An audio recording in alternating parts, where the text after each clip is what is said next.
Hi all, welcome to Selva's look book. திரும்ப இன்னைக்கு வந்து ஒரு ஒன் டே ட்ரிப்போட விலாக் தான் பார்க்க போகிறீங்க. நாங்கள் திரும்ப ஒரு ட்ரிப்புக்கு ரெடி ஆகிட்டோம். ஒகேனக்கல் போகிறோம். அண்ட் எஸ், ரொம்ப நாள் ஆச்சு நம்ம ட்ரிப் போயிட்டு.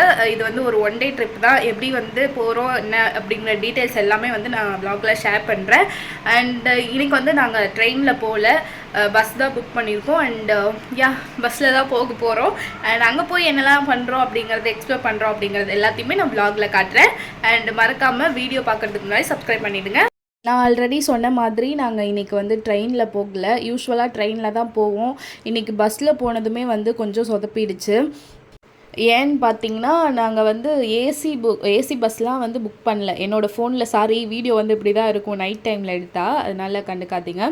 அண்டு நாங்கள் நான் ஏசி தான் புக் பண்ணியிருந்தோம். ஆனால் சரியான ஏசி போட்டுட்டாங்க. நாங்கள் சேஃப்டிக்கு எதுவுமே எடுத்துகிட்டு போகல, ஸ்வெட்டர் அந்த மாதிரி. ஸோ செம்மையாக குளிரில் தூங்கவே இல்லை நைட்டெல்லாம். 2 பேருக்குமே சரியாக தூக்கம் இல்லை, சரியான ஏசி. அது மட்டும் இல்லை, சாப்பாடும் வந்து பசிக்கல அப்போதைக்கு. ஆனால் அப்புறம் வந்து பார்த்திங்கன்னா, நாங்கள் பஸ் ஏறுற இடத்துலையுமே எந்த ஒரு கடையுமே இல்லை, எதுவுமே வாங்காமல் ஏறிட்டோம். சரி, கொஞ்சம் நேரத்தில் எப்படி நிப்பாட்டினா இடையில போய் நிப்பாட்டுறப்போ அங்கே எதனா வாங்கி சாப்பிட்டுக்கலாம் அப்படின்னு சொல்லிட்டு நாங்கள் கிளம்பிட்டோம். பார்த்தா இந்த பஸ் வந்து எங்கேயுமே தர்மபுரி போகிற வழியில் இவங்க எங்கேயுமே நிப்பாட்டவே மாட்டுறாங்க. ஸோ அதுவே வந்து எனக்கு பசியும் வந்துட்டு செம பசி. அதுவே வந்து ஒரு மாதிரி அப்செட்டாக இருந்துச்சு நைட்டு. காலையில் வந்து தர்மபுரி போய் இறங்கினதுக்கப்புறமா அங்கேருந்து வந்து பார்த்திங்கன்னா ஒகேனக்கலுக்கு பஸ் ஏறிட்டோம். ஒகேனக்கல் வந்துட்டோம். ஏரியாவே ஒரு மாதிரி இருக்குது, டிஃப்ரெண்ட்டாக. இங்கே வந்து ப்ரஷ் பண்ணிட்டு நம்ம போயிட்டு டிஃபன் ஏதாவது சாப்பிட்டுட்டு அப்படியே போகிறோம். அந்த ஒகேனக்கல் பஸ் ஸ்டாப்லேயே வந்து பார்த்திங்கன்னா ஒரு பாத்ரூம் இருந்தது. அங்கேயே வந்து நம்ம குளிச்சுட்டு கூட ரெடி ஆகிக்கலாம். நாங்கள் வந்து லைட்டாக ஃப்ரெஷ்அப் ஆகிட்டு அதுக்கப்புறம் வந்து பார்த்திங்கன்னா இங்கே வந்து கூழ் கடை இருந்துச்சு. கூழ் வாங்கி நான் குடித்தேன் மார்னிங் பிரேக்ஃபாஸ்ட்டுக்கு. எனக்கு கூழ் சாப்பிடணும் ரொம்ப ஆசையாக இருந்தது. அதனால் கூழ் வாங்கி குடித்தேன். என் ஹஸ்பண்ட் வந்து வேறு ஏதாவது டிஃபன் சாப்பிட்டுக்கிறேன் அப்படின்னாங்க. அதனால் நான் மட்டும்தான் கூழ் குடித்தேன். அதுக்கப்புறம் அவங்க வந்து டிஃபன் சாப்பிட்டாங்க. முடிச்சதுக்கப்புறமா டிக்கெட் வந்து 1500. 4 மெம்பர்ஸ் வந்து ஒரு போட்டில் அலோவ் பண்ணுவாங்க. எங்களுக்கு வந்து நாங்கள் 2 பேர் தானே போயிருந்தோம், அதனால இன்னும் 2 பேர் வந்து வரட்டும் அப்படின்னு சொல்லிட்டு அவங்க கூட சேர்ந்து கம்பைன் பண்ணி நாங்கள் வந்து ஒரு போட்டில் போனோம். இது வந்து பார்த்திங்கன்னா இதுக்கு முன்னாடி ஒரு இடத்துல நாங்கள் போட் ஏறியிருப்போம், அதை வந்து கவர் பண்ணல நான் உங்களுக்கு. அங்கே ஏறிட்டு பாதியில் வந்து இறக்கி விட்டுருவாங்க. இப்படி இறங்கி நடந்து போனோம் அப்படின்னா அந்த சைடு வந்து ஒரு போட் வந்து நம்மளை பிக்கப் பண்ணிக்கும்.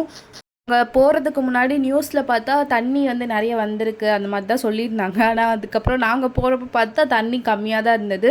அண்ட் சுற்றி வந்து நம்ம போகிற இடத்துல பாறையாக இருக்கிற இடத்துலலாம் வந்து தண்ணி ஊற்றும் நிறைய. அந்த மாதிரி தண்ணியெல்லாம் வரல. ஸோ அது மட்டும்தான். பட் போட்டிங் போன எக்ஸ்பீரியன்ஸும் நல்லா இருந்தது.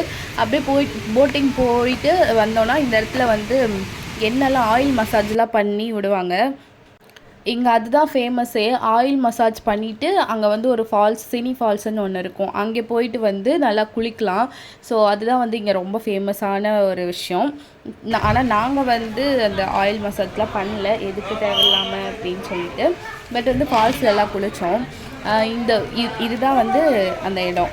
இது சுற்றி வந்து தண்ணி வந்து மேலேருந்து ஃபால்ஸ் மாதிரி ஊற்றும். பட் நாங்கள் போன டைமில் வந்து அதெல்லாம் இல்லை. ஒரு ஆகஸ்ட் மந்த்து அந்த மாதிரிலாம் நீங்கள் போனீங்கன்னா நல்லாயிருக்கும். ஆயில் மசாஜ்க்கு வந்து பார்த்திங்கன்னா 200லேருந்து 1500 வரை ஒவ்வொரு மெத்தடுக்கும் ஒவ்வொரு மாதிரி சார்ஜ் பண்ணுறாங்க. நாங்கள் வந்து இதுக்கு தேவையில்லாமல் வேஸ்ட் பண்ணணும் அப்படிங்கிறதுனால தான் வந்து நாங்கள் ஆயில் மசாஜ்லாம் பண்ணிக்கலாம். பட் என் ஹஸ்பண்ட் வந்து கேட்டுட்டு தான் இருந்தாங்க, நான் ஆயில் மசாஜ் பண்ணிக்கிறேன்டா அப்படின்ட்டு. நானுமே முன்னாடி ஓகே நீ பண்ணிக்கோ, ஒன்றும் பிரச்சனை இல்லை, ஆசைப்பட்டேன்னா பண்ணிக்கோ அப்படின்னு சொல்லிட்டேன். பட் அவங்களுக்கு அது கடைசியில் சாட்டிஸ்ஃபேக்ஷனாக இல்லை போல், பண்ணணும் அப்படின்ட்டு தோணலை போல். அதனால் அவங்க வேண்டாண்டா அப்படின்னு சொல்லிட்டாங்க. அப்புறம் போட்டிங் போயிட்டு அதுக்கு உள்ளே போகிறதுக்கு வந்து 1500 நம்ம கவர்மெண்ட் ஃபீஸ் தான் நம்ம பே பண்ணுறோம். அதுக்கப்புறமா வந்து பார்த்திங்கன்னா உள்ள மணல் மேடுன்னு ஒரு பிளேஸ் இருக்கும். அப்புறம் அந்த தண்ணியில் நனைய விடுவாங்க. அதுக்கு வந்து அவங்க 500 தனியாக வந்து நம்மக்கிட்ட சார்ஜ் பண்ணுறாங்க.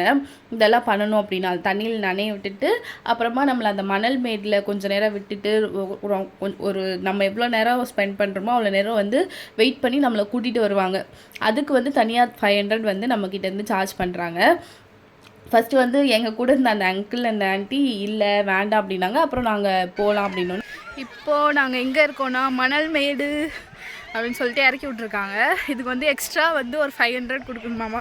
நாங்கள் ஷேரிங்கில் தான் வந்தோம். ஐ திங்க் அவங்க எங்ககிட்ட 250 தான் கேட்பாங்கன்னு நினைக்கிறோம். ஸோ இங்கே வந்தால் கொஞ்சம் டைம் ஸ்பெண்ட் பண்ண விடுவாங்களாம், இல்லைன்னா வந்து சட்டுன்னு அப்படியே கூட்டிகிட்டு போயிடுவாங்க. அதனால தான் இங்கே வந்து எக்ஸ்ட்ரா சார்ஜ் பண்ணுறாங்க. இங்கேயுமே வந்து குளிக்கிறவங்க குளிச்சுட்ருக்காங்க. அந்த சைடில் வந்து தண்ணியெல்லாம் தேங்கி இருக்கும். இந்த சைடில் வந்து பார்த்தோம் அப்படின்னா வந்து தண்ணியெல்லாம் ஓடுற மாதிரி இருக்குது. பின்னாடி இருக்குது பார்த்தீங்களா, அங்கே வந்து இந்த பரிசெல்லாம் நிப்பாட்டி வச்சுருப்பாங்க, கருப்பு கலரில் தெரித்த பின்னாடி ரவுண்டாக. அதெல்லாம் வந்து கர்நாடகா பார்டரில் இருக்க போட்டு. அந்த சைடு வந்து கர்நாடகா பார்டர், இந்த சைடு நம்மளோட சைட்லேருந்து தமிழ்நாடு சைட்லேருந்து போகிறது. ஸோ அந்த சைட்லேருந்து வரவங்க அப்படி போயிட்டு இங்கே வந்து விடுவாங்களாம். அண்ட் நம்ம வந்து இப்படி வந்திருக்கோம் இந்த சைட்லேருந்து. இதுதான் அந்த மணல் மேடுங்கிற பிளேஸ். இங்கே வந்து நம்ம எவ்வளோ நேரம் வேணால் ஸ்பெண்ட் பண்ணலாம். நாங்கள் வந்து கொஞ்ச நேரம் சும்மா ஜாலியாக விளையாடிட்டு இருந்தோம். ஆனால் தண்ணியில் வந்து குளிக்கல. எங்களுக்கு வந்து தண்ணி ரொம்ப கம்மியாக இருந்த மாதிரி இருந்துச்சா, அதனால் வேண்டாம் அப்படின்னு சொல்லி விட்டுட்டோம். கொஞ்ச நேரம் அங்கே ஜாலியாக டைம் ஸ்பெண்ட் பண்ணிவிட்டு இங்கேருந்து அப்படியே கிளம்ப வேண்டியதுதான். கிளம்புனா அடுத்து திரும்ப நம்ம வந்த வழி இருக்கு இல்லையா, அது வழியாக கூட்டிகிட்டு போய் அந்த நான் சொன்னலாம் ஆயில் மசாஜ் பண்ணுற இடத்துக்கு நம்மளை கூட்டிகிட்டு போவாங்க. இங்கே வந்து மீன்லாம் பிடிச்சிட்ருக்காங்க. இங்கே தான் வந்து மீன் பிடிக்கிறாங்க. அந்த அங்கிள் பார்த்தீங்களா, அது உள்ளே தான் மீன் பிடிக்கிறாரு, அது உள்ளே எச்சு துப்புறாரு. எனக்கு அது சுத்தமாக பிடிக்கவே இல்லை. என்ன பண்ணுறது, அவங்ககிட்ட போய் நம்ம சொல்ல முடியாது. பட் எனக்கு வந்து அது ஒரு மாதிரி இருந்துச்சு. அதனாலேயே நான் வந்து இங்கே மீன் சாப்பாடெலாம் வந்து ஆர்டர் பண்ணி சாப்பிடுவாங்க. அதுதான் வந்து ஒகேனக்கல்ல ஃபேமஸ்ஸு. மீன் சாப்பாடு செய்ய சொல்லிவிட்டு அதை போய் வாங்கி சாப்பிடுவாங்க. பட் இதை பார்த்த உடனே எனக்கு அதை வாங்கி சாப்பிட்ணுன்னு சுத்தமாக தோணவே இல்லை. வேண்டவே வேண்டாண்டாப்பா அப்படின்ற மாதிரி இருந்துச்சு. அப்புறம் இந்த அங்கிள் அண்ட் ஆண்டி என் கூட வந்திருந்தவங்க, அவங்க வந்து வாங்கி சாப்பிட்டாங்க. நம்ம போகிற வழியிலே வந்து இந்த பாறையிலலாம் வந்து அவங்களே வந்து சமைச்சு இந்த ஃபிஷ்ஷெல்லாம் வந்து சேல் பண்ணிகிட்ருக்காங்க. வேணும்னா நம்ம வாங்கிக்கலாம். பட் எனக்கு அதை பார்த்தனால சுத்தமாக சாப்பிட்ணுங்கிற ஐடியாவே வரல, அதனால் விட்டுட்டேன். அவங்க வந்து எங்கிட்ட வேணுமா வாங்கிக்கோங்க அப்படின்னாங்க. வேண்டாம் அப்படின்னு சொன்னோம். அப்புறம் வந்து இது வந்து ஒரு கொகை மாதிரி இருந்துச்சு. அது வந்து பார்த்திங்கன்னா அந்த ஜெகன் மோகினி படத்தில் வர கொகை அப்படின்னாங்க. அங்கே தான் வந்து இந்த மூவி ஷூட் பண்ணாங்க அப்படின்னு சொன்னாங்க. இது வந்து சண்டே அப்படிங்கிறதுனால செம்ம கூட்டம். நாங்கள் வந்து 8:30க்கெல்லாம் வந்துட்டோம். அதனால் வந்து தப்பித்தோம். நாங்கள் ஃபஸ்ட் போட்லேயே ஏறி போயிட்டு வந்துட்டோம். இல்லைன்னா செம்மையாக லாக் ஆகிட்ருக்கோம். எவ்வளோ கூட்டம் பார்த்தீங்களா, அவ்வளோ கூட்டமாக இருந்துச்சு. அப்புறம் வந்துட்டு ஜூஸ் குடிச்சிட்டு அதுக்கப்புறம் லஞ்சுக்கு வந்து நாங்கள் சொன்ன மாதிரி இங்கே ஆர்டர் பண்ணி சாப்பிடுவாங்க. அண்ட் 2 பேருக்கு எதுக்கு ஆர்டர் வேறு பண்ணி அது காசு செலவு பண்ணணும் அப்படின்னு சொல்லிட்டு ஒரு ஹோட்டலில் போய் நாங்கள் வந்து சாப்பாடு சாப்பிட்டோம். சாப்பாடு சாப்பிட்டுட்டு இங்கே இதுதான் அந்த பிளேஸு, எண்ணெய் தேய்ச்சி குளிக்கிற பிளேஸு. ஆக்சுவலாக லன்ச் வந்து நாங்கள் இது குளித்து முடிச்சுட்டு அதுக்கப்புறமா தான் சாப்பிடவே போனோம். இந்த இடத்துல தான் வந்து குளிக்கிற பிளேஸு. இங்கே வந்து ஜாலியாக கொஞ்சம் நேரம் வந்து எனக்கு போகிற ஐடியாவே இல்லை. அப்புறம் என் ஹஸ்பண்ட் வந்து வாடா அப்புறம் எதுக்குடா வந்த அப்படின்னு சொல்லி கூப்பிட்டாங்க. அதனால் நானும் கொஞ்ச நேரம் போய் ஜாலியாக என்ஜாய் பண்ணிகிட்டு இருந்தேன். இங்கே வந்து எங்களுக்கு நாங்கள் நினச்சதை விட சீக்கிரமாகவே முடிஞ்சிடுச்சு. ரொம்ப சீக்கிரமாகவே வந்து சுற்றி பார்த்துட்டோம். அப்புறமா என்ன பண்ணலாம் அப்படின்னு யோசிச்சப்போ படம் பார்க்கலான்னு ஒரு ஐடியா வந்துச்சு. லன்ச் வந்து சாப்பிட்டு முடிச்சதுக்கப்புறமா இங்கே வந்து எப்படி இருந்துச்சுன்னா ஒரு திருவிழா மாதிரியான ஒரு எக்ஸ்பீரியன்ஸ் வேணும் அப்படிங்கிறவங்க கண்டிப்பாக போகலாம். சண்டேலாம் போனீங்கன்னா நிச்சயமாக அந்த மாதிரி ஒரு எக்ஸ்பீரியன்ஸ் கிடைக்கும். நல்லா வந்து கூட்டத்தில் நல்லா அங்கங்கே வந்து ஐஸ் விற்றுட்ருப்பாங்க. அங்கங்கே வந்து நிறைய போலி, நிறைய சாப்பாடு ஐட்டம்ஸ் நிறையா அந்த மாதிரி போயிட்டு இருக்கும். ஸோ அதை பார்க்கும்போது ஒரு திருவிழா எக்ஸ்பீரியன்ஸ் கிடைக்கும். அதுக்கப்புறம் வந்து தர்மபுரியில் ரொம்ப நேரமாக இங்கே வந்து சுற்றிட்டு இருந்தோம். ஐஸ்கிரீம் சாப்பிட்டுட்டு அப்புறமா ஒரு 6:30க்கு மேலே வந்து மகாராஜா மூவி வந்து புக் பண்ணியிருந்தோம். இங்கே இந்த ஜூஸ் கடையில் தான் வந்து நாங்கள் ஒரு 2.5 hours 3 hours வந்து வெயிட் பண்ணோம். ஏன்னா படம் பார்க்கறதுக்கு அவ்வளோ நேரம் இருந்துச்சு.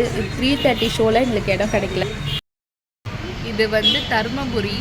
நாங்கள் வந்து காலையிலே சீக்கிரமாக முடிஞ்சதுனால இங்கே வந்து ரொம்ப நேரமாக சுற்றிட்டு இருக்கிறோம். அது அங்கே முடிச்சுட்டு அப்புறமா தியேட்டருக்கு வந்தாச்சு. ஒரு வழியாக வந்து அலோவ் பண்ண ஆரம்பிச்சிட்டாங்க மூவி பார்க்குறதுக்கு. ஸோ அதனால் இங்கே வந்து கொஞ்சம் நேரம் ஒரு 1/2 hour கிட்டே இங்கே வெயிட் பண்ணிகிட்டு இருந்தோம். நிஜமாக வந்து நீங்கள் ஒகேனக்கல் வரீங்கன்னா பஸ்ஸை வந்து முன்னாடி புக் பண்ணிடாதீங்க. ஏன்னா சீக்கிரமாகவே முடிஞ்சிடும் அங்கே சுற்றி பார்க்குறதுக்கு. நாங்கள் நினச்ச மாதிரி 1 day ஃபுல்லாலாம் ஆகலை. நாங்கள் ஒரு வழியாக வெயிட் பண்ணி படம்லாம் பார்த்துட்டு எங்களுக்கு 10:30 தான் வந்து பஸ் அப்படிங்கிறனால தான் நாங்கள் படத்துக்கு போனோம்.